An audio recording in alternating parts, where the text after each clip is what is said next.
guys, Marie here. Welcome back to my YouTube channel. Okay, I'm so excited to do this vlog because this vlog is our living room tour.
napabayaan dahil minsan umaalis ako, okay?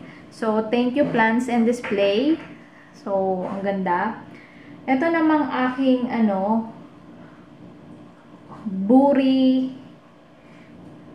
buri mat is from plants in display pa rin. So, magkakasama to pati yung plants. So, kasama ng basket. So, ayun.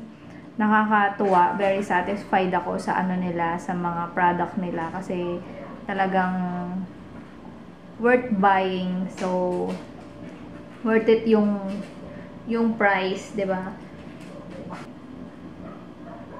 And then dito naman para saan naman sa ating mirror. So naglagay ako ng mirror dito para magmukhang malaki yung bahay or yung space. Kasi kung titignan niyo naman, medyo maliit lang yung space natin. So makakadagdag laki siya, okay? So ang ganda lang niya para every time na dito ka sa sala is makikita mo yung sarili mo din. So mariremind ka kung anong kailangan mong ayusin din sa sarili mo, okay? So, I got this mirror from Serene, Manila. So, thank you so much, Serene, Manila. Kasi ang ganda nung mirror na to. So, body mirror siya. So, ginagamit din namin siya pang workout.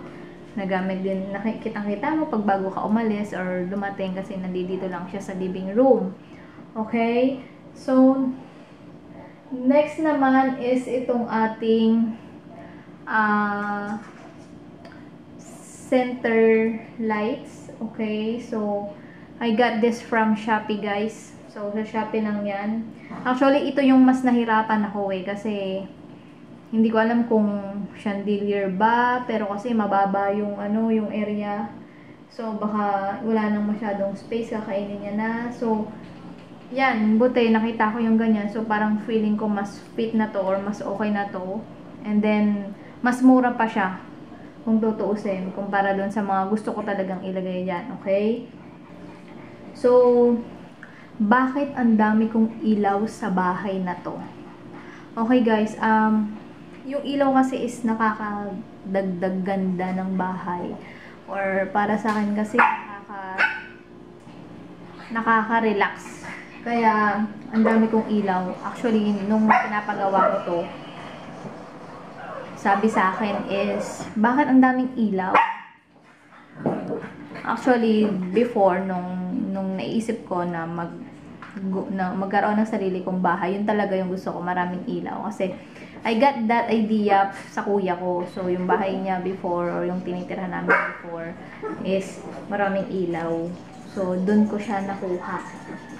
Okay?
Guys, I hope na nag-enjoy kayo and marami kayong nakuhang idea dito sa ating renovation ng living room at maraming salamat dahil nandiyan pa rin kayo para mag-antay ng vlog natin at para panoorin to, okay? So maraming salamat din sa mga nagsasabi na na ang ganda ng design. This is my own idea, okay? So and disclaimer, I'm not architect or whatsoever. Basta ito lang yung naisip ko or yung gusto ko makita every time nagigising ako or every time na parang wala, ito yung parang paano ba, idea na or gusto ko talaga. Okay, so thank you so much and I hope to see you soon on my next video. Bye!